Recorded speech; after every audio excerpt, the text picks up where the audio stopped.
இங்கிலீஷ்ல பேசலாங்கிற இந்த நிகழ்ச்சியில நம்ம அன்றாடம் பயன்படுத்தக்கூடிய ஆங்கில வாக்கியங்களை எளிமையான முறையிலே எப்படி நாம் அமைப்பது, எப்படி நாம் ஆங்கிலத்திலே சுலபமாக பேசுவது என்ற அடிப்படையான விஷயங்களை நாம் பார்த்து கொண்டு வருகிறோம் அல்லவா? அந்த வகையிலே லாஸ்ட் கிளாஸ்ல நம்ம பார்த்தது என்னன்னா, நான் பணம் அனுப்பி விடுகிறேன். அதை எப்படி நீங்க ஆங்கிலத்துல சொல்லுவீங்க? இன்னைக்கு மத்தியானம் நான் பணம் அனுப்பிச்சிடுறேன் அப்படிங்கிறத ஆங்கிலத்துல நம்ம எப்படி சொல்லுவோம் அப்படிங்கிறத பார்த்தோம். பிரசன்ட் கண்டினியூஸ் அப்படிங்கிறது நடந்து கொண்டிருக்கக்கூடிய ஒரு ஆக்ஷன். அது என்ன ஆக்ஷனை குறிக்குது அப்படின்னு பாத்தீங்கன்னா, the action which is happening now, the action which is happening at the time of speaking. நீங்கள் பார்த்து கொண்டிருக்கும் போது அல்லது நீங்கள் பேசிக் கொண்டிருக்கும் போது நடந்து கொண்டிருக்கக்கூடிய ஒரு நிகழ்ச்சி, ஒரு ஆக்ஷன். அந்த ஆக்ஷனை குறிப்பிடுவதுதான், நடந்து கொண்டிருக்கக்கூடிய ஆக்ஷனை, அந்த செயலை குறிப்பிடுவதுதான் பிரசன்ட் கண்டினியூஸ். தமிழ் அத தொடர்வினை.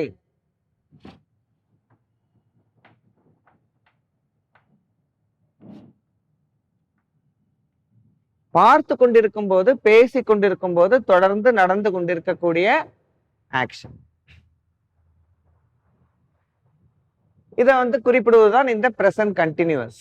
ஆனா இப்ப நம்ம என்ன சொல்ல போறோம் அப்படின்னா, இன்னைக்கு மத்தியானம் நான் பணம் அனுப்பிச்சிடுறேன், இன்று மாலை நான் பணம் அனுப்புகிறேன்.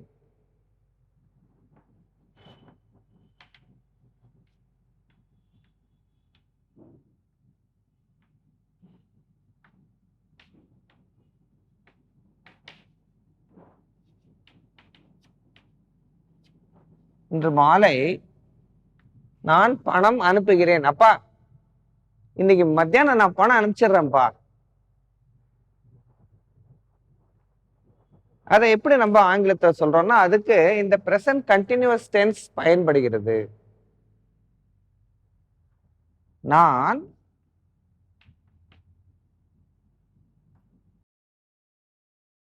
am, I am அப்படின்னு சொல்றதுக்கு பதிலா நம்ம எப்படி சொல்றோம்னா, am, அனுப்புகிறேன். பணம் அனுப்புறதுக்கு நம்ம பயன்படுத்தக்கூடிய ஆங்கில வார்த்தை என்ன அப்படின்னு பாத்தீங்கன்னா, transferring. I am transferring. Transfer அப்படின்னா அனுப்புறது. டிரான்ஸ்பரிங்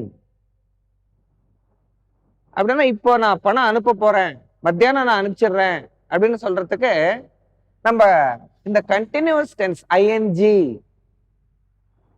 இந்த டிரான்ஸ்பரோட ஐஎன்ஜி நீங்க ஆட் பண்ணீங்கன்னா டிரான்ஸ்பரிங் ஆயிடும் இல்லையா? பணம் அப்படிங்கிறதுக்கு நம்ம தெரியும், மணி. ஐ எம் டிரான்ஸ்பரிங் மணி இன்று மாலை. எப்ப அனுப்ப போறீங்க? இன்று மாலை. This afternoon. I'm transferring money this afternoon. Sir இன்றுன்னு இருக்கு சார், இன்றுக்கு டுடே தானே சார் வரும் அப்படின்னு நீங்க கேட்கலாம். ஆனா நம்ம முன்னாடியே பார்த்திருக்கோம் இல்லையா? ப்ரீவியஸ்லி we have seen இன்று அப்படிங்கிறது வராது, அதுக்கு பதிலா this afternoon. இன்று காலை அப்படிங்கிறதுக்கு this morning. இன்று மதியம் அப்படிங்கிறதுக்கு this afternoon. இன்று மாலை நான் பணம் அனுப்புகிறேன். I am transferring money this afternoon. நார்மலா பிரசன்ட் கண்டினியூஸ் டென்ஸ்ல நம்ம என்ன சொல்லுவோம் அப்படின்னு பாத்தீங்கன்னா, இந்த ஐஎன்ஜி வந்துருச்சுனாலே கொண்டு இருக்கிறேன் அப்படிங்கிறது வரும். ஐ எம் ரன்னிங் அப்படின்னா நான் ஓடிக்கொண்டிருக்கிறேன். ஐ எம் ரீடிங், நான் படித்து கொண்டிருக்கிறேன்.